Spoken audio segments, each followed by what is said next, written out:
Hey guys, tonight we are walking in comfort. The streets outside are muddy and rough, but inside this workshop, the leather is soft and the fit is perfect. We are joining the medieval Cordwainer. We are going to craft the shoes that carried history forward, stitch by wax stitch. This is a story about texture, protection, and the perfect fit. So before you get comfortable, take a moment to like the video and subscribe. Now, breathe in the scent of beeswax and let's ease into tonight's journey together. The rain begins as a whisper against the shutters, then grows into a steady drumming that fills the narrow street outside the cordwainer's shop. It is late afternoon in autumn, and the light filtering through the old linen window is soft and golden, even as the sky darkens with clouds heavy as wet wool. The street, usually alive with the calls of vendors and the clatter of cartwheels over cobblestones, has grown quiet. People have retreated indoors, ducking beneath overhangs and into doorways, shaking water from their cloaks like dogs fresh from a stream. The mud in the street is deepening, turning from firm earth into thick soup that sucks at wooden pattens and leather boots alike. Inside the shop, the cordwainer stands at his workbench, listening to the rain. He is a man of middle years, his hands marked by decades of work, the fingers calloused and strong, the nails permanently darkened by the tannins that seep into everything in this trade. His leather apron, worn smooth and supple from years of use, hangs heavy across his chest and thighs, protecting the simple wool tunic and hose beneath. The apron itself is a history, marked with burns from hot wax, stains from dyes and oils, and small cuts from errant blade strokes. It smells of him, of his work, of this place. The shop is small, barely 12 feet across, with a low ceiling darkened by smoke from the hearth that burns against the back wall. But despite its modest size, it is a universe unto itself. Every surface holds purpose. Wooden shelves line the walls, sagging beneath the weight of finished shoes awaiting collection, rolls of leather in various thicknesses and colors, wooden lasts carved to the shapes of familiar feet, and clay pots filled with the tools of the trade, alls with handles worn smooth as river stones. Needles thick as nails, spools of waxed linen thread, small knives for trimming and larger blades for cutting, hammers with heads polished from use. Each tool has its place, and each place is earned through years of reaching, of the body learning the geography of work. The smell is what hits you first always. It is not unpleasant, though strangers often wrinkle their noses when they first step through the door. It is rich and complex, layered like the pages of an illuminated manuscript. The base note is leather itself, that distinctive scent of hide transformed, animal become material. But within that foundation are other notes. The sharp, almost medicinal tang of oak bark used in tanning. The warm, honey-sweet smell of beeswax kept melting in a small pot near the hearth. The metallic edge of dyes, iron and copper mixed with oak galls to create blacks and greys. The earthy scent of the rushes scattered across the floor, mixed with sawdust to catch the scraps and shavings that fall like wooden snow throughout the day. And beneath it all, faint but persistent, the smell of feet, of humanity, of the countless souls that have been measured, fitted, protected. The cordwainer moves to the corner where the fresh hides are stored, rolled and stacked like sleeping logs. He has been working through a commission for the merchant Aldrich, a man with feet that spread wide and a belly that puts pressure on his arches. 5 pairs of shoes, sturdy and well-made, suitable for a man who walks the markets and counts his coins. The cordwainer has completed 3 pairs already. They sit on the shelf, tongues lolling, waiting to be collected. But for the 4th pair, he needs to begin again, to start with the raw material and transform it through patience and skill into something both beautiful and useful. He selects a hide from the middle of the stack, one that he purchased 3 weeks ago from Thomas the tanner, whose workshop sits near the river where the water runs fast enough to carry away the stench of his trade. This hide is cow, female, young, slaughtered in spring when the grass was fresh and green. The tanner told him this, and the cordwainer trusts the tanner's word because trust between craftsmen is the currency that keeps the world turning. The hide has been tanned in a pit filled with oak bark, soaked and soaked again for months until the raw skin became something that will not rot, will not stiffen beyond use, will endure the rain and mud and the endless friction of heel against cobblestone. The roll is heavy, perhaps 30 pounds, and the cordwainer grunts softly as he lifts it from the stack and carries it to his workbench. The bench is oak, thick as a man's thigh, its surface marked by thousands of cuts, scored and scarred like a veteran of endless small battles. It stands at exactly the right height, measured not in inches, but in the comfort of his back, the angle of his arms. He has worked at this bench since he was a boy of 12, apprenticed to Master Edmund, whose bones now rest in the churchyard and whose skill lives on in every stitch the cordwainer makes. He sets the roll down on the bench, and even that simple act carries meaning. The thump of leather on wood is a sound he has heard 10,000 times, yet it never loses its satisfaction. It is substantial, solid, real. It speaks of weight and potential, of the transformation about to begin. He unties the cord that keeps the hide rolled, his fingers working automatically at the knot, and then he begins to unroll it. The leather unfurls slowly, revealing itself inch by inch. The outer surface, the grain side, is smooth and cool to the touch, dyed a rich chestnut brown that catches the light from the window and holds it like polished wood. The dye is not uniform. There are variations, subtle shifts in tone where the hide absorbed more or less of the color, and these variations give the leather life, prevent it from looking flat or dead. The cordwainer runs his palm across the surface as he unrolls it, feeling for imperfections, for scars or thin spots, or the telltale roughness that indicates the tanner's blade slipped during the fleshing process. The leather is cool against his palm, almost cold in the autumn air, and smooth in a way that makes you want to keep touching it, to let your hand glide across its surface again and again. There is something deeply satisfying about touching good leather, something that connects to parts of the human brain older than language. We are animals, after all, and leather is animal, and perhaps some part of us recognizes kin, even transformed as it is. As the hide continues to unroll, the cordwainer notes its qualities with the practiced eye of a man who has examined hundreds of hides. This is a good one. The tanning has been even, leaving the leather supple but strong. The thickness is consistent, roughly 3 millimeters throughout, perfect for the uppers of a sturdy walking shoe. There are a few small marks, thin scars from where the cow rubbed against a fence or was bitten by flies, but these are minor and can be worked around. Nothing is wasted in this trade. Even the smallest scraps will find use, perhaps as reinforcement for a heel or as practice material for an apprentice learning to cut. The hide is now fully unrolled, spread across the bench like a map of some strange territory. It is roughly rectangular, though no hide is truly regular in shape.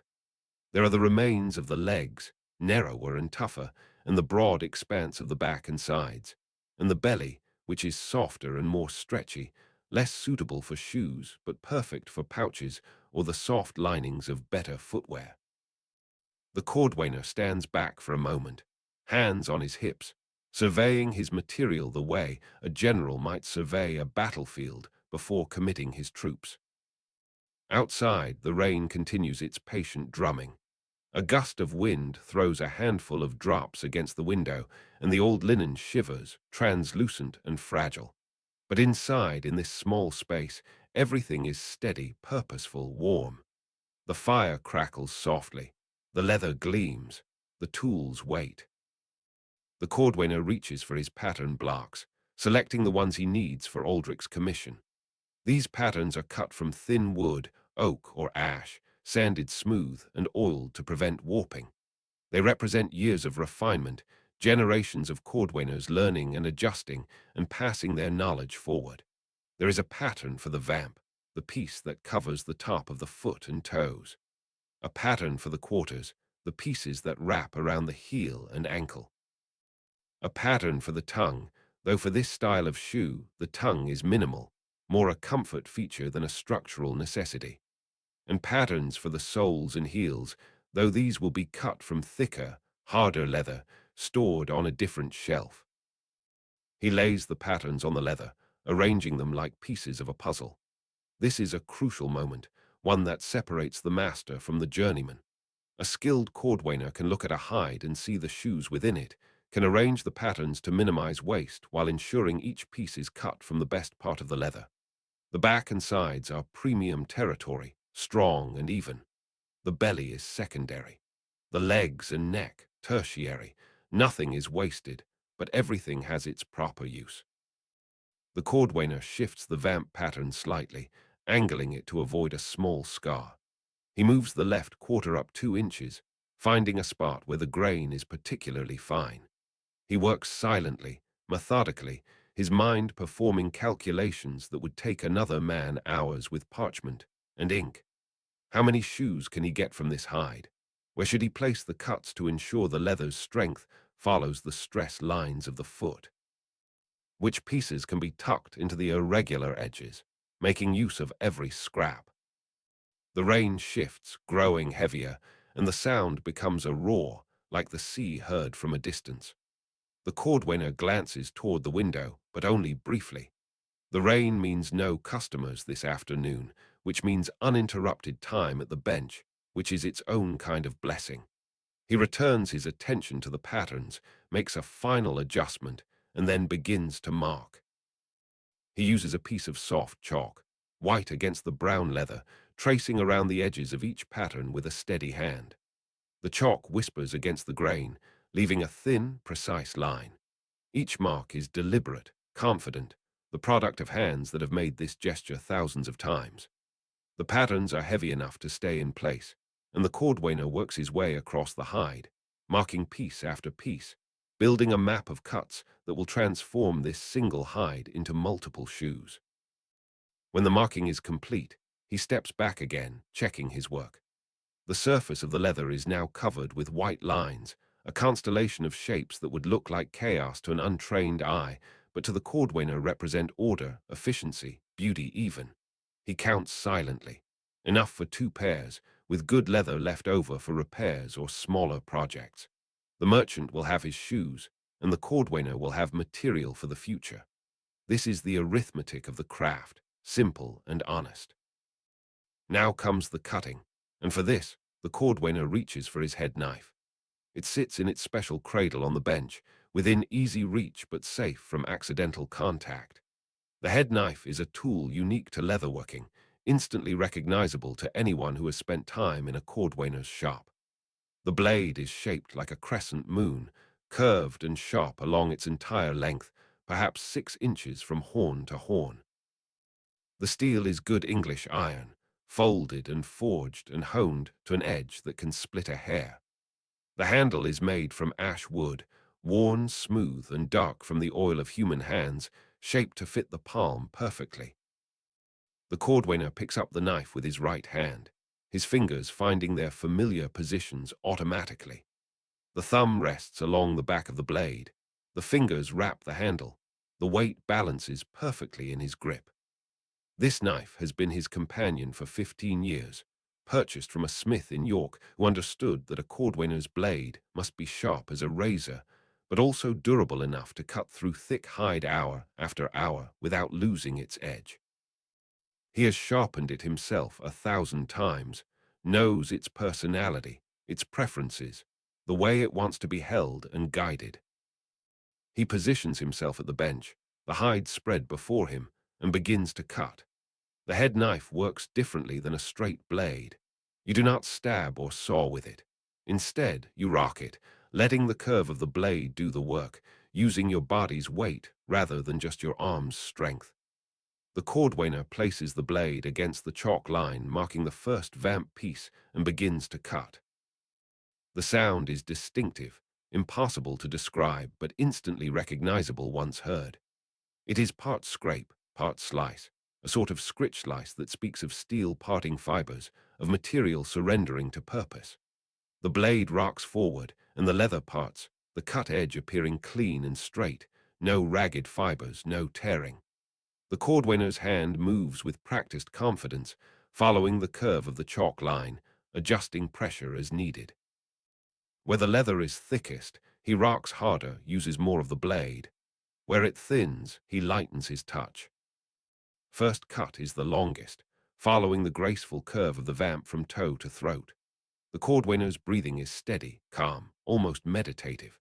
The rain outside, the warmth of the fire, the smell of leather and beeswax, all of these recede, and there is only the knife, the leather, the line. His eyes are focused but not strained, his shoulders relaxed, his stance balanced.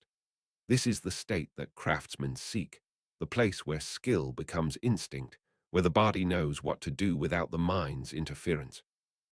The vamp piece comes free, and the cordwainer sets it aside, then begins on the quarters. Each cut must be precise, must follow the pattern exactly, because these pieces will be sewn together. And if the cuts are off by even a quarter inch, the shoe will not fit properly, will pinch or gap, will fail in its fundamental purpose. There is no room for error, no opportunity to go back and try again. Once the leather is cut, it is cut. He works his way through the pattern, piece by piece, the head knife rocking and slicing, the scritch-slice rhythm becoming a kind of music. Each cut is a small act of destruction and creation simultaneously. The hide is destroyed as a whole, but created as parts, each part having new purpose, new identity. The pile of cut pieces grows, brown shapes on the bench, looking nothing like shoes, but containing within them the potential to become shoes, needing only the cordwainer's skill to realize that potential. The trickiest cuts are the curves, the places where the pattern bends sharply or creates a complex shape. The quarters, for instance, have a pronounced curve where they will wrap around the heel, and cutting this curve smoothly requires the cordwainer to rotate the leather rather than the knife, feeding the material into the blade at just the right angle. His left hand guides the leather, while his right maintains the cutting rhythm. The two hands working together with the coordination of dancers who have performed the same routine 1,000 times. A piece of scrap falls away, a crescent of leather from between two pattern pieces, and it curls slightly as it hits the bench, the flesh side showing pale and fibrous.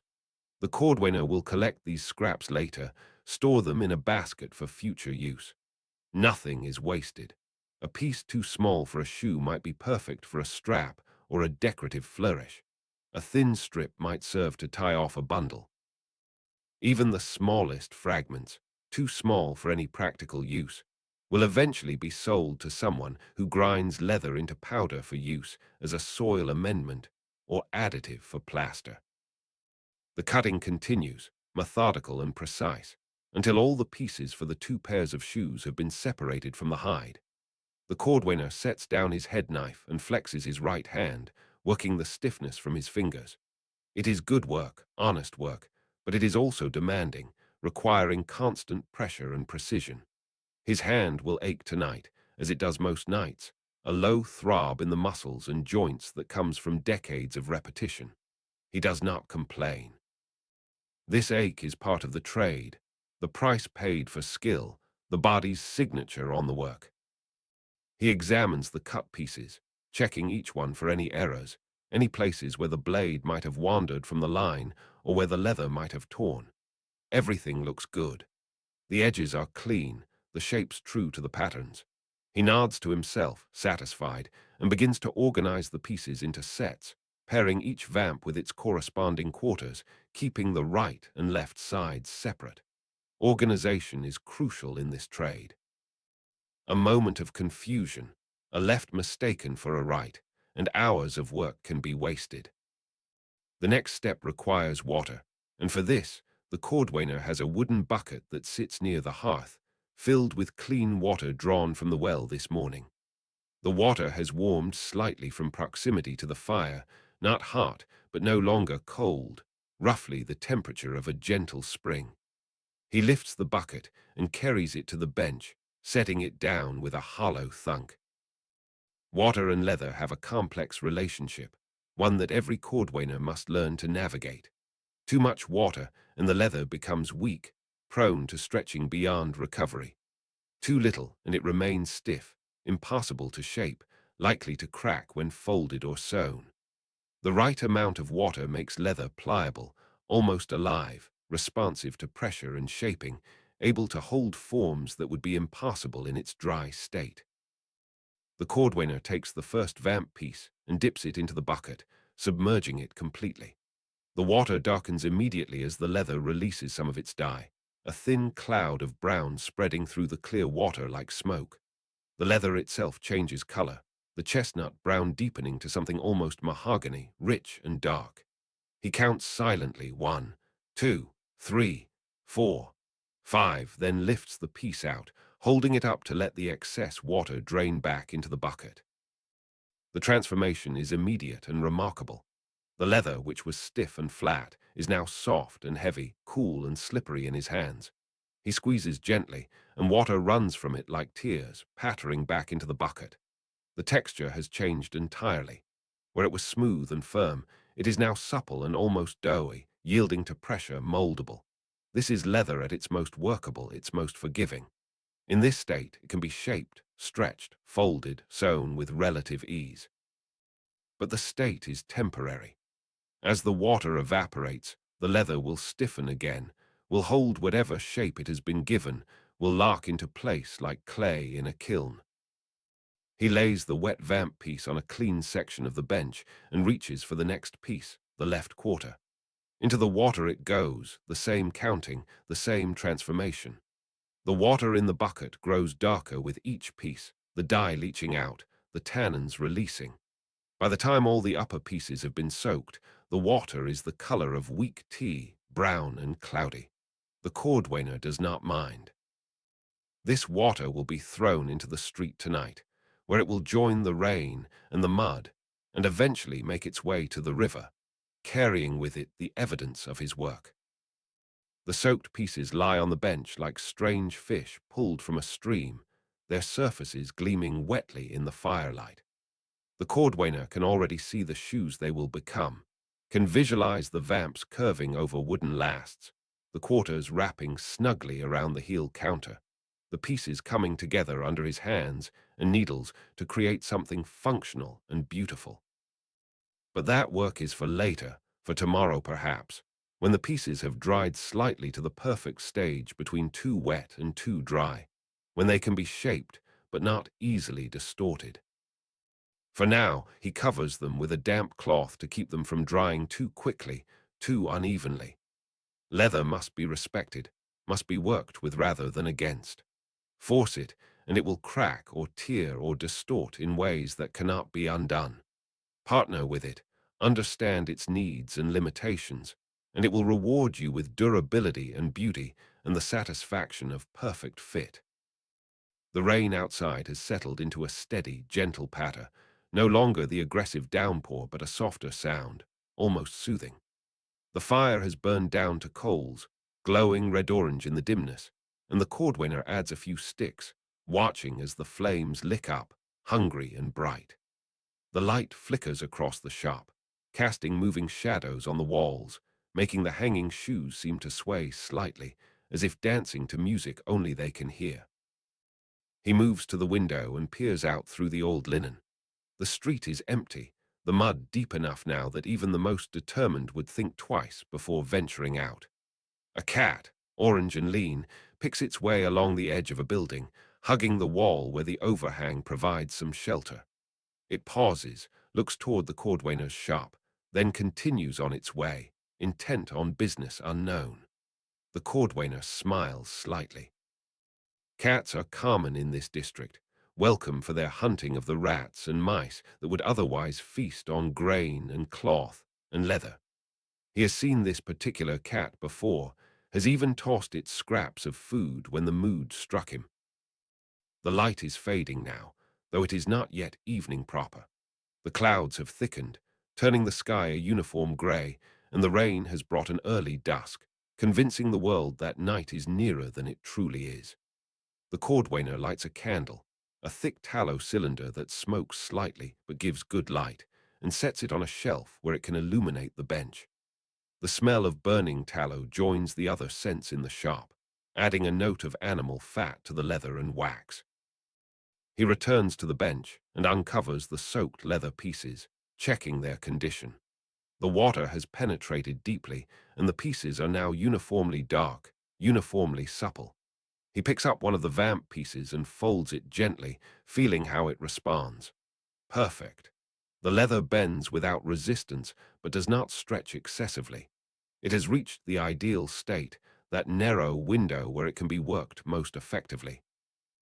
But working it now would mean rushing, and the cordwainer does not rush. This is a lesson that took him years to learn as an apprentice, when he was eager and impatient, when he wanted to see the finished product immediately, when the waiting seemed like torture rather than wisdom. Master Edmund had been patient with him, had let him make mistakes, had let him ruin pieces by working them too wet or too dry or too quickly. And slowly, through failure and repetition, the cordwainer had learned that the craft has its own pace, that there are times to move quickly and times to wait, and that knowing the difference is part of mastery. So instead of proceeding immediately to the next step, he recovers the pieces with the damp cloth and turns his attention to other tasks. There are soles to cut from the heavy leather stored on the top shelf, thick pieces of bull hide tanned, specifically for their durability and resistance to wear. There are thread ends to trim on the 3 finished pairs of Aldrich's shoes, tiny imperfections that only the cordwainer would notice, but that would bother him if left unaddressed. There is the head knife to sharpen, the edge dulled slightly from the cutting, needing just a few strokes on the whetstone to return it to perfect keenness. He fetches the whetstone from its place beneath the bench, a rectangular block of fine-grained grey stone, its surface worn concave from years of use. He wets it with a few drops of oil, olive oil purchased from the merchant who trades with Spain, and begins to work the head knife across its surface. The motion is rhythmic, meditative, the steel singing against the stone with a soft, whispering sound. He maintains the angle carefully, ensuring the edge remains consistent, that no part becomes sharper or duller than any other. 10 strokes on one side, flip, 10 strokes on the other, check the edge against his thumbnail, repeat. The sharpening takes perhaps 5 minutes, but it is 5 minutes well spent. A dull blade is more dangerous than a sharp one, more likely to slip or tear, more likely to cause injury or ruin work. A sharp blade cuts clean and true, requires less force, produces better results. This is a fundamental truth of the craft, one that the cordwainer learned on his first day as an apprentice and has practiced every day since. When the knife is sharp enough to split a hair, he wipes it clean and returns it to its cradle. The whetstone goes back beneath the bench, the oil bottle beside it. Everything in its place, everything ready for when it is needed. This organization is not mere tidiness, but a form of respect, respect for the tools, for the craft, for the self. The rain continues, patient and thorough, washing the world clean. Inside the shop, time seems to move differently, measured not by the sun's arc across the sky, but by the completion of tasks, the gradual progress from raw material to finished product. The cordwainer checks the leather pieces again. They are still too wet, still need time. He is content to wait. He sits on his stool, a simple 3-legged affair that has conformed to the shape of his body over the years, and gazes into the fire. The flames have settled into a steady burn, no longer leaping but glowing, radiating warmth into the small space. His thoughts wander, as they often do in these quiet moments. He thinks of his apprentice, young Thomas, who is home today with a fever, his mother insisting he rest rather than work. The boy shows promise, has good hands and a patient temperament, and the cordwainer can see him taking over this shop someday, continuing the line of makers that stretches back through Master Edmund and his master before him, back through generations to times lost to memory. He thinks of the merchant Aldrich, who will likely come to collect his shoes once the rain clears, who will try on each pair with exaggerated care, who will complain about some minor detail while simultaneously praising the overall quality, who will pay exactly what is owed without offering a penny more, without attempting to bargain. Aldrich is a good customer, reliable if not particularly warm, and the Cordwainer has made shoes for him for 10 years now, has watched his feet spread and his arches flatten, has adjusted the patterns accordingly, ensuring that each pair fits perfectly despite the gradual changes age brings to every body. He thinks of his wife, Elena, who died 3 winters past, taken by a cough that started mild and turned vicious, that filled her lungs with fluid until she drowned on dry land. The grief has dulled from a sharp knife to a heavy stone, something he carries always but can now bear without collapsing. She was not from the Cordwainer trade, was a baker's daughter who brought to their marriage the smell of fresh bread and a quick laugh and capable hands that could sew as well as knead dough. They had no children, though not for lack of trying, and after her death, the Cordwainer wondered if the shop felt emptier because of her absence, or because it had always been too large for just two. These thoughts come and go like clouds across the sun, darkening the mood for a moment then passing. The Cordwainer does not fight them, does not try to push them away. He has learned that grief, like leather, must be worked gently, must be allowed to soften at its own pace, cannot be forced or rushed. So he sits with his memories, acknowledges them, lets them be. The candle burns steadily, eating its way down the tallow, the flame straight and bright in the still air. Outside, a shutter bangs somewhere down the street, blown loose by a gust of wind, clattering against stone until someone emerges to secure it. The Cordwainer hears voices, faint and muffled by the rain, a woman's scolding and a man's deeper response, then the bang of the shutter being fastened and silence returning. He rises from his stool and checks the leather pieces once more. They have reached the perfect stage, still damp but no longer soaked, pliable but beginning to firm. If he waits much longer, they will dry too much, will lose their moldability. The time has come to proceed. But proceeding means sewing, means hours bent over the work with needle and thread, means strain on the eyes and back, and the Cordwainer realizes he is tired. It has been a long day, starting before dawn with the delivery of new lasts from the woodcarver, continuing through the morning's work on a pair of boots for the baker, then the afternoon spent cutting and preparing Aldrich's commission. His body is informing him, through subtle aches and the weight behind his eyes, that rest would be welcome. He considers, the leather will keep overnight if he re-wets the cloth and covers it carefully. The work will not be harmed by waiting until morning. And truth be told, he works better in the morning light, when his hands are fresh and his concentration sharp.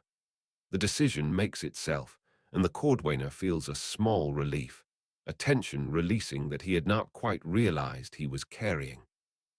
He dips the cloth into the bucket of darkened water and wrings it out, then carefully drapes it over the cut leather pieces, ensuring every bit is covered, that no edges are exposed to the air.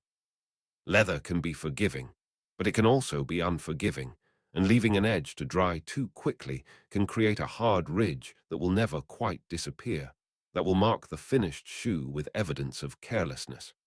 The Cordwainer is never careless. The shop must be secured for the night. He banks the fire, pushing the coals to the back of the hearth and covering them with ash, ensuring they will hold warmth through the night without risk of spreading. He snuffs the candle, pinching the wick between wetted fingers, feeling the brief burn before the flame dies. He checks the shutters, making sure they are latched against the wind. He glances around the shop one final time, eyes sweeping over the shelves, the bench, the tools, the hanging shoes, all of it familiar as his own hands, all of it speaking of work and purpose and the slow accumulation of skill over a lifetime. Tomorrow he will sew. Tomorrow he will take these pieces of cut and soaked leather and begin to join them, to transform them from parts into wholes, from potential into actual. Tomorrow he will heat the beeswax and run his thread through it, coating each strand until it is stiff and strong and waterproof. Tomorrow he will thread his needle, a thick, three-sided needle made specifically for penetrating heavy leather, and he will begin the slow, methodical process of joining vamp to quarter, of creating the upper that will eventually be lasted over the wooden form that represents Aldrich's foot. But that is tomorrow. Tonight, he climbs the narrow stairs to the room above the shop, where a simple bed waits, where the blankets are wool and the pillow is stuffed with rushes, where the window looks out over the street and the rain continues its patient work, washing away the day's mud and dust, preparing the world for tomorrow.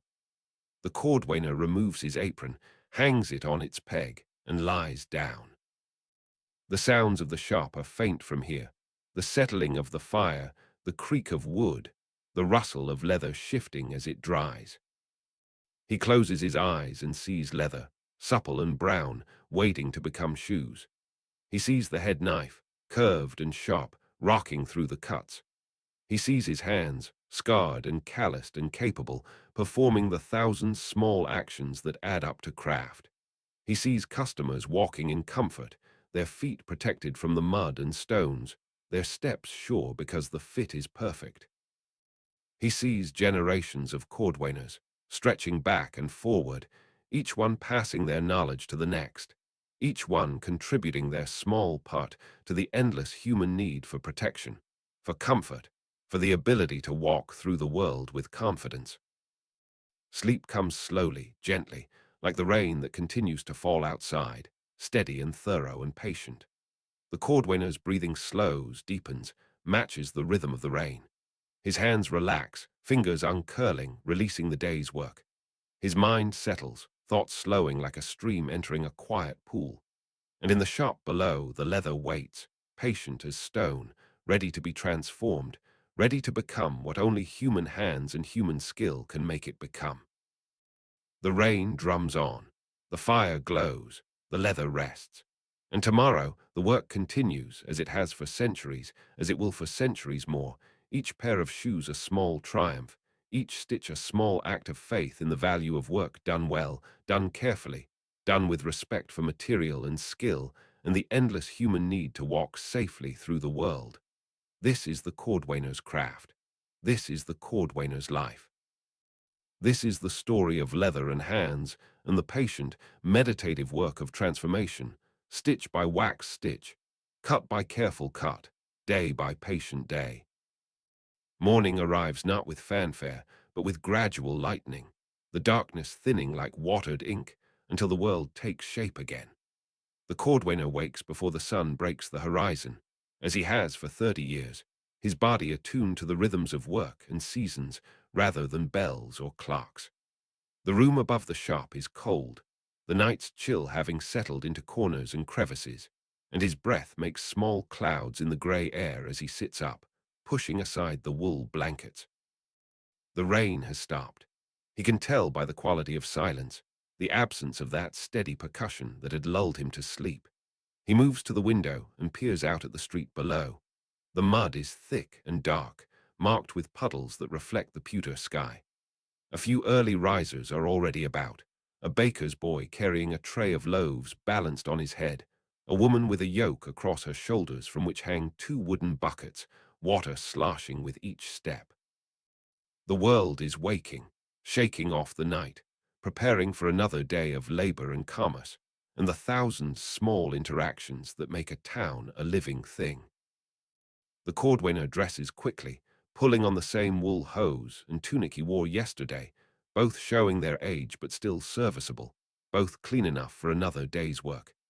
He splashes his face with water from the basin, cold enough to make him gasp slightly, and runs his wet hands through his hair, smoothing it back. There is grey in that hair now, more each year, creeping in from the temples like frost spreading across a window. He does not mind. Grey hair means years accumulated, lessons learned, skill deepened. It is a badge of survival, of persistence, of having outlasted the hazards that claim so many in their youth. Downstairs, the shop greets him with familiar scents. The leather, always the leather, that bass note that never fades. The ash from the banked fire, the faint tang of tannins and dyes. He uncovers the hearth and stirs the coals, adding kindling and watching as small flames catch and grow, feeding them larger sticks until a good fire is burning, pushing back the cold, bringing light into the dim space. The leather pieces are where he left them, covered with the damp cloth. He lifts the cloth carefully and examines them. Perfect. The water has redistributed overnight, the pieces now uniformly damp, not wet but far from dry, at that ideal stage where they can be worked without resistance, but will hold whatever shape he gives them. This is the window he has been waiting for, the brief period when leather is most cooperative, most willing to be transformed. But before the leather can be shaped, he needs the lasts. These wooden forms, carved to represent the feet they will serve, are as essential to shoemaking as the leather itself. Without them, there is no way to ensure the shoe will fit properly, will curve and arch and taper in the ways a human foot requires. The cordwainer moves to the shelf where his collection of lasts is stored, dozens of them, accumulated over years of practice and commissions, each one representing a specific foot, a specific customer. He finds the pair marked for Aldrich. They are made of beech wood, dense and fine-grained, resistant to warping and splitting.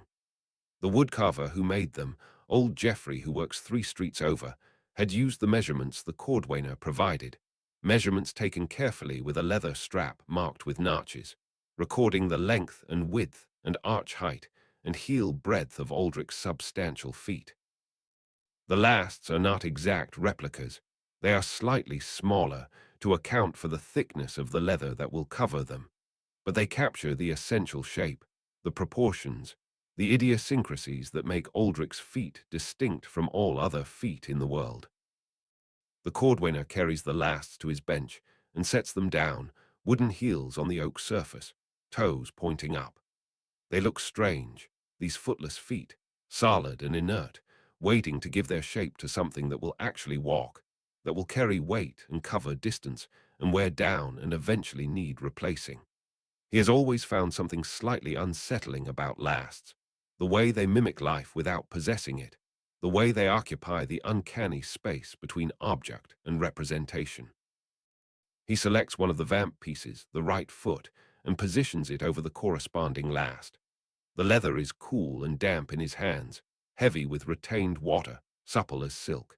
He drapes it over the toe of the last, centering it carefully, ensuring equal amounts of leather extend on either side.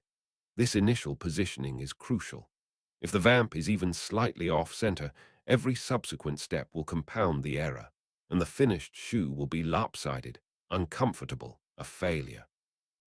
With the vamp positioned, he begins to stretch it. This is done with the hands first, pulling gently but firmly, coaxing the leather to conform to the wooden shape beneath it. The leather resists at first, holding its flat form, but then it yields, responding to the pressure, beginning to curve and mold. The cordwainer's fingers work across the surface, smoothing out wrinkles, encouraging the material to settle into place. He can feel the leather changing beneath his touch, can sense the fibers aligning, the structure adapting. But hands alone are not enough for the tighter areas, the places where the leather must be pulled taut to eliminate all looseness. For this, the cordwainer needs his lasting pliers, a specialized tool with wide, flat jaws that can grip leather firmly without cutting or marking it. The pliers hang on the wall, and he retrieves them with his left hand, while his right maintains pressure on the vamp, holding it in position. He grips the edge of the vamp with the pliers and pulls. The leather stretches with a soft creaking sound, the fibers elongating, the hide thinning slightly as it conforms more tightly to the last. The cordwainer pulls steadily, not jerking or yanking, but applying constant pressure, listening to the leather, feeling for the point where it has stretched as much as it safely can without tearing or weakening. This is a skill learned through countless repetitions, through the memory of pulls that went too far and leather that split, through the gradual calibration of hand and eye and ear, until they work together instinctively. The creaking continues as he works his way around the vamp, pulling here, adjusting there, using the pliers to achieve tensions his fingers alone could never manage. Creak, stretch, pull. The sounds are quiet but distinct, the voice of the leather protesting and surrendering simultaneously. The cordwainer is not gentle exactly, but he is respectful, pushing the material to its limits without exceeding them, partnering with it rather than dominating it. With the vamp stretched tight over the front of the last, he reaches for his tacks. These are small iron pins, each one perhaps half an inch long, with flat heads and sharp points. They are stored in a clay pot on the bench, and he takes a small handful, holding them in his left palm where they click and shift against each other. Using a light hammer, barely more than a tapping tool, he begins to tack the stretched vamp to the bottom of the last. The first tack goes in at the toe, driven through the leather, and into the wooden underside of the last with 3 quick taps. Tap, tap, tap. The sound is crisp and bright, metal on metal, the tack head seating firmly against the leather. The cordwainer works quickly but carefully, placing tacks every half-inch around the perimeter of the vamp, each one holding the leather in its stretched position, preventing it from relaxing back to its original shape. The pattern of tacks is not random. They must be evenly spaced to distribute tension uniformly, must be driven at the correct angle to hold without creating pressure points that might tear the leather. Tap, tap, tap. The rhythm is hypnotic, meditative, the same action repeated dozens of times, the hammer rising and falling with metronomic regularity. The cordwainer's eyes are focused but relaxed, his breathing steady. This is work that occupies the hands and frees the mind, allowing thoughts to wander while the body performs tasks it has performed 10,000 times before. He thinks about Thomas, his apprentice, who should return today if his fever has broken. The boy needs to practice his lasting, needs to develop the feel for how tight is tight enough, needs to learn the sounds the leather makes when it is happy and when it is in distress. Teaching is harder than doing, the cordwainer has discovered. When you have performed an action so many times that it becomes instinct, translating that instinct into words that another person can understand and apply becomes its own challenge. How do you explain what your fingers know, but your mind has forgotten it learned? The vamp is now securely tacked to the last, wrapped tightly around the wooden toe, following its curves perfectly. The cordwainer sets down the hammer and examines his work, running his fingers over the stretched leather, checking for any irregularities, any places where the material has bunched or where the tension is uneven. Everything feels right. The vamp has become a second skin for the last, tight and smooth, waiting for the quarters that will complete the upper. He repeats the process with the quarters, those pieces that wrap around the heel and ankle. These are trickier than the vamp because they must be stretched not just over a simple curve, but around a complex 3-dimensional shape, the heel counter, that supports the back of the foot. The cordwainer positions the first quarter piece, aligning it carefully with the edge of the vamp, ensuring there is proper overlap where the two pieces will eventually be sewn together. The pliers come into play again, gripping, pulling, stretching. The leather creaks and yields, conforming to the rounded shape of the heel, wrapping smoothly around the curves. The cordwainer's hands move with practiced confidence, pulling here, smoothing there, using the pliers where maximum tension is needed, and his fingers where a gentler touch is required. The quarters require more tacks than the vamp, and the tapping continues, a steady percussion that fills the shop, punctuated by the occasional creak of stretching leather and the soft sounds of the cordwainer's breathing. The second quarter is easier, the pattern now established, the motions familiar. Position, stretch, pull, tack. The rhythm is soothing, almost musical, each action flowing into the next without pause or uncertainty. The cordwainer is no longer consciously thinking about what he is doing. His body has taken over, moving through the sequence automatically, freeing his mind to observe rather than direct. By the time both shoes have been lasted, both uppers stretched tight over their wooden forms, the morning light has strengthened, pushing through the oiled linen window in pale golden shafts that catch the dust motes floating in the air. The fire has burned down to coals again, and the cordwainer adds more wood, building it back up. The shop is warming nicely now, the chill of morning retreating to the corners, the air taking on that comfortable warmth that makes work pleasant rather than grueling. The lasted uppers sit on the bench, looking almost like real shoes now, or at least the tops of real shoes. They have shape and form, they curve and arch like feet, they suggest purpose and function. But they are incomplete. They have no soles, no bottoms, nothing to separate the foot from the ground. A shoe without a sole is a beautiful, useless thing, a promise unfulfilled. Creating the sole is a different process entirely, one that requires different materials, different tools, different techniques. The cordwainer moves to the high shelf where the heavy sole leather is stored. This is not the supple cowhide used for uppers, but bull hide, thick and dense, tanned specifically for durability and resistance to abrasion. It is hard stuff, almost like wood in its solidity, and it requires real strength to cut and shape. He selects a piece and carries it to the bench. The leather is dark brown, almost black, and its surface is rough, deliberately left coarse to provide better grip on wet or muddy surfaces. The flesh side, which will be against the foot, is slightly smoother but still substantial, nothing like the soft lining that might be found in a gentleman's fine shoe. These are working shoes, meant for a merchant who walks all day, who needs protection more than luxury, who values durability over delicacy.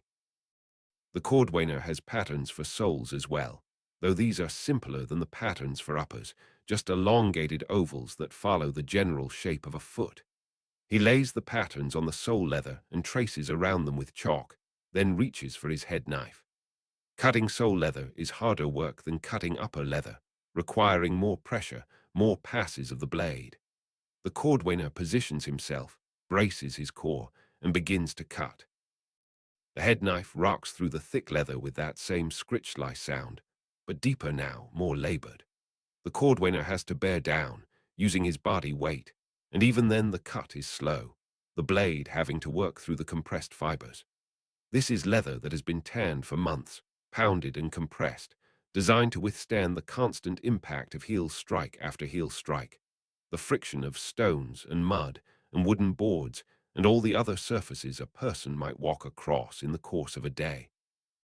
The first sole comes free, and the cordwainer sets it aside, flexing his hand to work out the strain. His right forearm aches slightly, the muscles complaining about the extra effort required. He pauses to sharpen the head knife, giving the edge a few strokes on the whetstone, restoring its keenness. A dull blade would make cutting this thick leather nearly impossible, would turn the work from difficult to torturous. The second sole is cut, then the heels, separate pieces that will be layered beneath the back portion of each sole to add height and durability where the impact is greatest. The cordwainer examines these pieces, checking their shapes, ensuring they match properly. Sole leather is expensive, too expensive to waste through careless cutting or poor planning. Now comes the stitching, and this is where the cordwainer's skill truly shows, where the difference between a journeyman and a master becomes apparent. The method he will use is called welted construction, a technique that creates shoes of exceptional durability, and that can be resolved when the bottom eventually wears through. It is more complex than simpler methods, requires more time and skill, but it produces a superior product, and the cordwainer has built his reputation on superior products. The welt itself is a narrow strip of leather, perhaps half an inch wide and a quarter-inch thick, that will run around the perimeter of the shoe, joining the upper to the sole. The cordwainer cuts these strips from medium-weight leather, ensuring they are even in width, free from flaws or thin spots. They must be strong because they will bear significant stress, being pulled tight by the stitching that holds everything together. Before any stitching can begin, holes must be made. Leather is too thick to simply push a needle through, especially the heavy sole leather. The holes must be punched with an awl, that ancient tool that is little more than a sharp spike set in a handle. The cordwainer's awl is old, inherited from Master Edmund, the handle worn smooth and dark from decades of use, the spike honed to a wicked point. He positions the welt against the bottom edge of the lasted upper, holding it in place with his left hand, and takes up the awl with his right. The first hole must be carefully placed, setting the spacing that all subsequent holes will follow. He presses the awl against the leather, not stabbing but pushing with controlled force, feeling for the moment when the point penetrates. The awl slides through with a soft pop, the fibers parting around the sharp spike. But the awl does not just push straight through. The cordwainer twists it as it penetrates, rotating the handle between his fingers, widening the hole slightly, ensuring it is large enough to accommodate the heavy thread that will pass through it. Punch. Twist. The motion is smooth, practiced, efficient.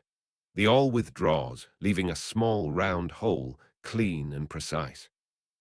The next hole goes in a quarter-inch away from the first. Punch. Twist. Then another. Punch. Twist. The cordwainer works his way around the shoe, creating a ring of holes that will receive the stitching. The spacing must be consistent. Holes too close together weaken the leather. Holes too far apart create a weak stitch that can pull out under stress. The cordwainer's eye judges the spacing automatically, no measuring needed, each hole placed by feel and experience. Work is hard on the hands. The awl must be gripped firmly, and the pressure required to punch through thick leather is substantial. By the time the cordwainer has completed the ring of holes in the first shoe, his right hand is aching, the muscles of his palm and fingers complaining. He pauses, flexes his hand, shakes it out, then continues with the second shoe. This is the price of craftsmanship, the toll the body pays for skill. The cordwainer accepted this bargain years ago and has never regretted it. With all the holes punched, he turns his attention to the thread. Shoemaking thread is not like sewing thread, thin and delicate. It is thick and strong, made from linen fibers twisted together until they form a cord almost as thick as a small rope. But even this strong thread is not enough on its own. It must be waxed, coated with beeswax that will make it waterproof, stiffer, more durable, better able to resist the constant friction of being pulled through leather. The cordwainer keeps a pot of beeswax warming near the fire, the wax melted to liquid but not hot enough to burn. The pot is old iron, blackened with age and use, and the wax inside is golden and translucent, giving off a sweet, honey-like scent that mixes pleasantly with the smell of leather. He takes a length of thread, perhaps 2 feet long, and draws it through the melted wax, coating it thoroughly. The thread comes out dripping, and he pulls it through a leather scrap to wipe away the excess, leaving the thread stiff and waxy, transformed from flexible cord into something more like wire. At each end of the wax thread, he attaches a bristle. These are hog bristles, stiff hairs taken from the back of a pig, each one several inches long and sharp at the tip. The cordwainer takes a bristle and presses its thick end into the waxy thread, twisting and working it until the bristle is firmly embedded, held in place by the tacky wax. He repeats this at the other end of the thread. Now he has not a needle and thread in the conventional sense, but a single length of thread with a sharp point at each end, a tool perfectly suited to the saddle stitch technique he will use. The saddle stitch is elegant in its simplicity and remarkable in its strength. Unlike a machine stitch, which creates a chain of loops that can unravel if broken, the saddle stitch locks at each hole, meaning a break in one place does not compromise the entire seam. It is slower than machine stitching, requires more skill, but it produces a seam that can last generations. The cordwainer positions the welt against the lasted upper, aligning it with the ring of holes he punched earlier.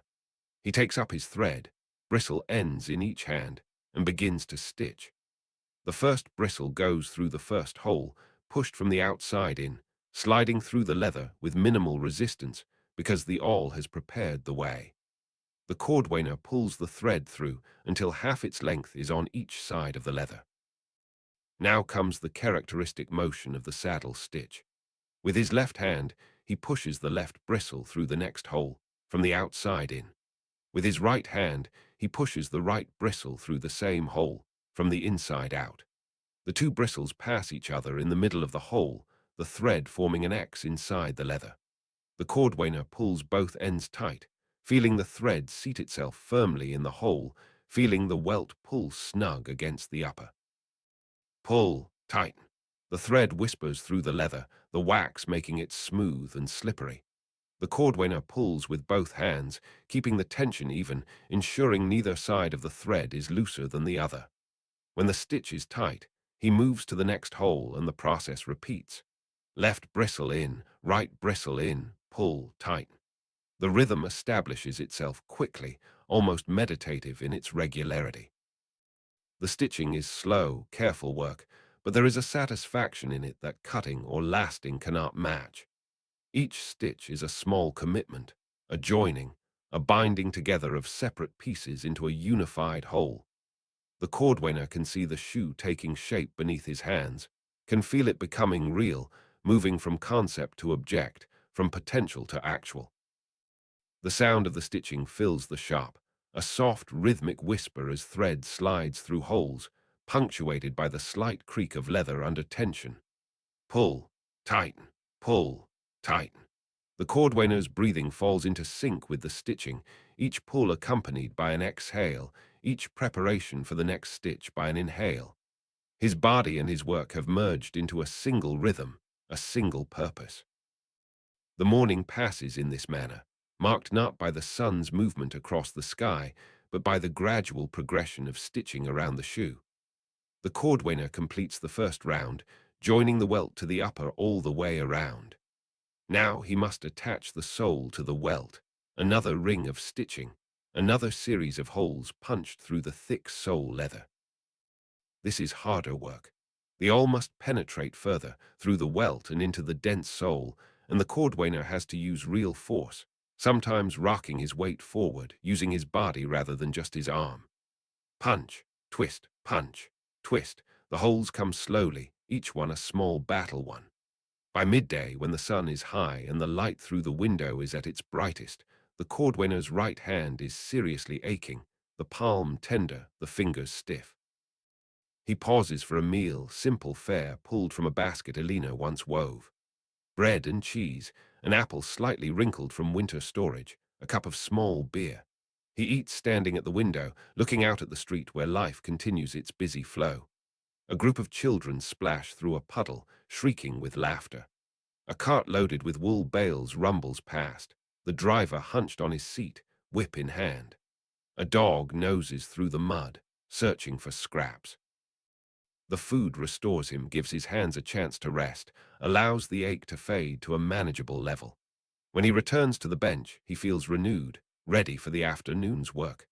The holes in the soles are all punched now, and he prepares fresh thread, drawing it through the wax, embedding new bristles. The stitching continues, sole to welt, working his way around the shoe with the same careful rhythm. Pull, tighten, pull, tighten. This is the stitch that will ultimately determine the shoe's quality, its durability, its resistance to water and wear. If the stitching is loose or irregular, water will seep in at the seams. If the thread is not properly waxed, it will rot. If the holes are poorly placed, the stress will tear them larger, compromising the structure. But if everything is done correctly, if the materials are good and the workmanship sound, the shoe will last for years, will carry its wearer through thousands of miles, will provide faithful service until the sole finally wears through and must be replaced.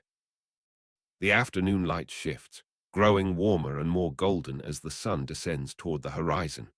The cordwainer's hands move steadily, bristle and thread working in perfect coordination, each stitch a small act of creation. He does not rush. Rushing leads to errors, to stitches placed badly or pulled unevenly, to work that must be undone and redone. Better to work at a sustainable pace, to maintain the rhythm, to let the hours pass as they will. By late afternoon, the stitching is complete. Both shoes are now fully assembled, uppers joined to welts, welts joined to soles. They look like shoes now, recognizably so, though they are still attached to their lasts, still rough and unfinished. The cordwainer examines them critically, checking each stitch, each seam, looking for any flaws or weaknesses. He finds none. The work is good, solid, worthy of his reputation. But the shoes are not yet finished. The soles, though stitched in place, are still relatively soft, porous, vulnerable. They must be hardened, compressed, made as dense and waterproof as possible. For this, the cordwainer uses a technique as old as shoemaking itself. He beats them. The beating is done with a special hammer, larger than the tacking hammer, with a broad, flat face and substantial weight. The cordwainer sets the first shoe on the bench, sole up, and begins to hammer. Not wild blows, but controlled strikes, the hammer rising and falling in a steady rhythm. Tap, tap, tap, tap. The sound echoes through the shop, sharp and percussive, metal on leather, force transforming texture. Each blow compresses the leather fibers, drives them closer together, eliminates tiny air pockets and irregularities. The sole, which was merely thick before, becomes dense, becomes hard, begins to take on a quality almost like wood. The cordwainer works systematically, covering every inch of the sole with overlapping hammer blows, ensuring uniform compression. His arm tires, but he continues, knowing that this step cannot be rushed or skipped, that the quality of the beating directly affects the longevity of the sole. Tap, tap, tap, tap. The rhythm is hypnotic, almost musical, a percussion solo performed for an audience of leather and tools. The cordwainer's mind wanders again, floating free while his body performs its task. He thinks of the shoes he has made over the years, hundreds of them, thousands perhaps. Each pair represents a relationship, a person trusted with the care of their feet, their comfort, their ability to move through the world. He has made shoes for priests and prostitutes, for merchants and monks, for children taking their first steps and old men taking their last. Each pair carries stories he will never know, walks paths he will never see. The beating continues for perhaps 20 minutes per shoe, until the cordwainer's arm is truly exhausted, until the sole has achieved the proper density and hardness. He sets down the hammer and flexes his hand, working the cramps from his fingers. The soles are now solid and drum-tight, resistant to water, ready to withstand the abuse of constant walking. But they are also rough-edged, unfinished, showing the marks of the stitching and the hammer. The finishing requires wax, but a different application than the thread waxing. The cordwainer has a block of beeswax, hard and golden, that he rubs along the edges where the sole meets the upper, where the welt is visible. The friction of the rubbing warms the wax, softens it, allows it to penetrate into the leather fibers and the tiny gaps between the stitches. The wax fills these spaces, creates a seal, adds another layer of waterproofing. The cordwainer works the wax thoroughly into every seam, every edge, ensuring complete coverage. Now comes the burnishing, the process that transforms rough edges into smooth, almost glassy surfaces. For this, the cordwainer uses a burnishing bone, a tool made from the leg bone of a cow, cut and polished until it is smooth as marble. The bone is hard enough to compress leather, but smooth enough not to scratch or damage it. He grips the bone firmly and begins to rub it along the waxed edges with rapid, forceful strokes. The friction generates heat, considerable heat, and the cordwainer can feel the warmth building beneath the bone, can feel the wax melting and flowing, can feel the leather fibers being pressed flat and smooth.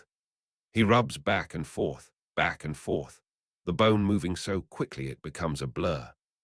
The rough edge begins to change, the texture smoothing out, the color deepening as the compressed fibers catch and hold the light differently. The heat builds until the bone is almost too hot to hold comfortably, and the cordwainer must occasionally stop to let it cool, to let his hand rest. But he returns to the work, rubbing and burnishing, transforming rough into smooth, dull into glossy. The wax, melted by the friction, seeps deeper into the leather, creating a seal that is nearly impermeable to water. The edge, when he is finished, looks almost polished, smooth enough to reflect light, hard enough to resist wear.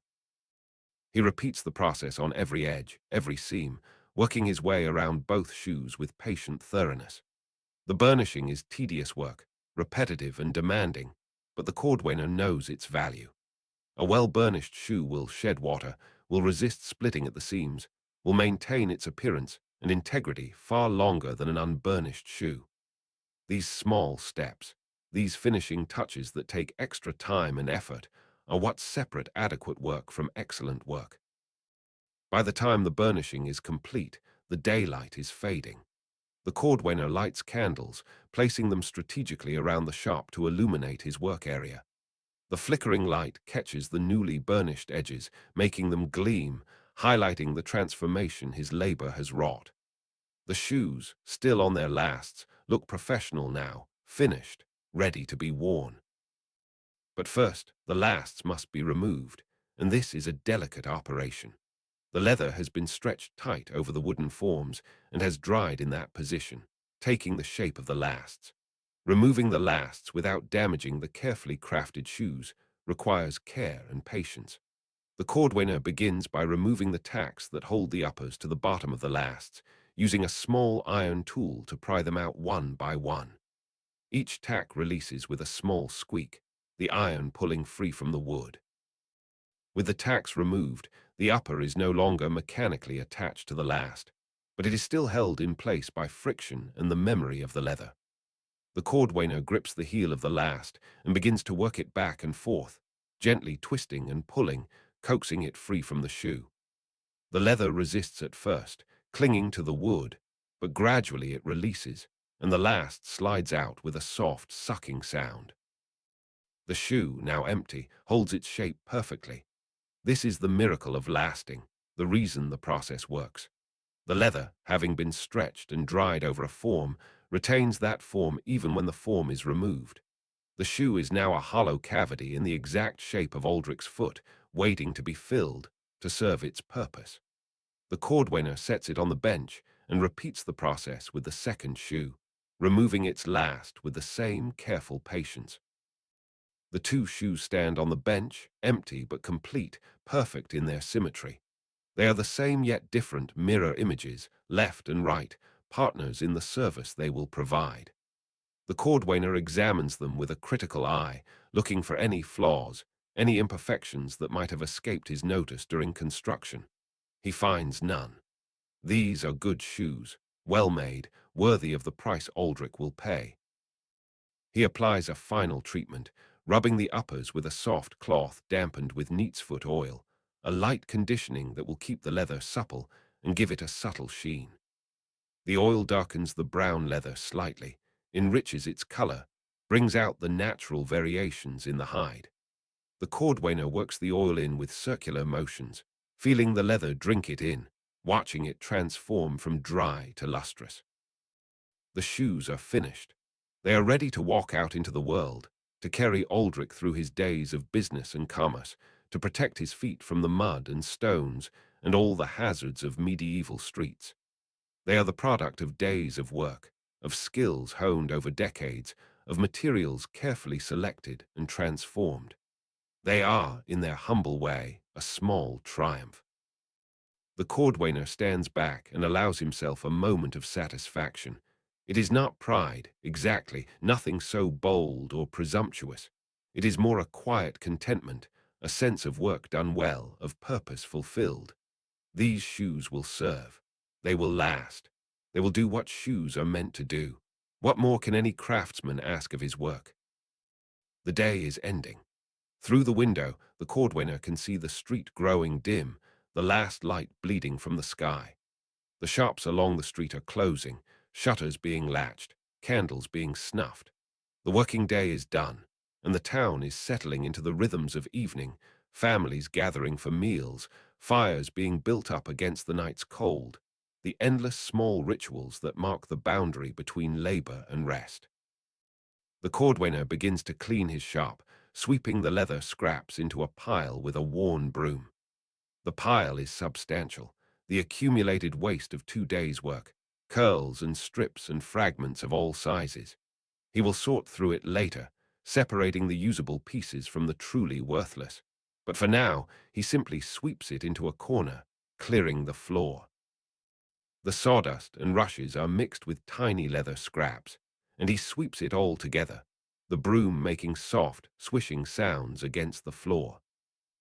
He banks the fire, pushing the coals together and covering them with ash so they will hold their heat through the night. The pot of beeswax is moved away from the heat, allowed to cool and solidify, ready for tomorrow's use.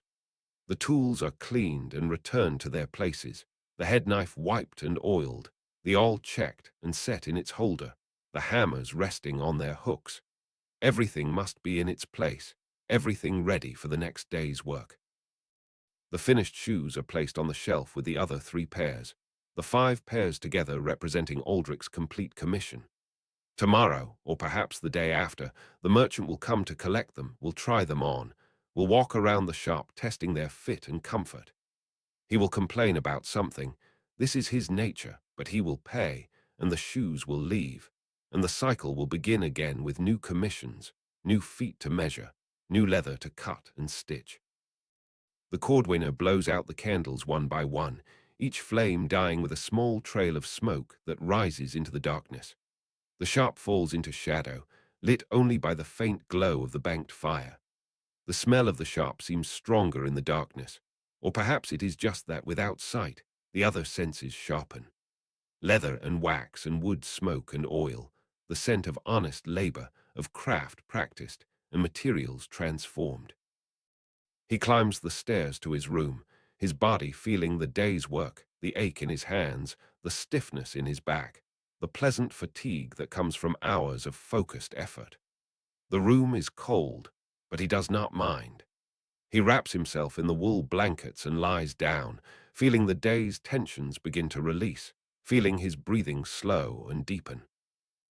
Outside, the town is quiet, settling into sleep. A dog barks in the distance, then falls silent.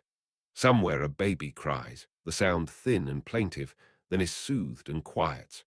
The cordwainer closes his eyes and sees leather, always leather, brown and supple, waiting to be transformed. He sees his hands moving through familiar motions, cutting and stretching and stitching, each movement a word in a language he has spoken his entire adult life. Sleep comes like a gentle tide, washing over him in waves, pulling him down into darkness. His breathing becomes deep and regular, his body relaxing completely, surrendering to rest. The hands that have worked all day lie still on the blanket, calloused and scarred and strong, the hands of a craftsman, a maker, a cordwainer. In the shop below, the finished shoes wait in their rows, ready to walk the world. The leather has completed its journey from animal hide to protection for human feet, transformed by skill and patience and the steady application of craft. Tomorrow there will be new work, new challenges, new leather waiting to be cut and shaped. But tonight, the work is done. The tools are at rest, hanging silent on their walls, their edges sharp and ready. The bench is clear, its surface marked by years of cutting and hammering but ready for more. The fire glows softly, keeping the cold at bay, providing warmth for the inanimate objects that fill this small space. Everything is as it should be, everything in its place, everything waiting for the cycle to begin again with the dawn. The cordwainer sleeps deeply, dreamlessly, his body recovering from the day's labor, preparing for the day to come. His breath makes small clouds in the cold air of the room, visible proof of life continuing, of rest well earned. Outside, the stars wheel slowly across the black sky, marking time in their ancient patterns, indifferent to the small human dramas below. The town sleeps, the streets empty and dark, the mud in the roads slowly drying, crusting over where puddles were. The world turns, the night passes, and in this small shop, on this small street, in this small town, a pair of shoes waits to begin its service, to fulfill the purpose for which it was made. And that is enough. That is everything. The cordwainer's breathing is steady, peaceful, the breath of someone whose conscience is clear, whose work is honest, whose life, though simple, has meaning and purpose. He makes shoes. People need shoes. The equation is simple, satisfying, complete.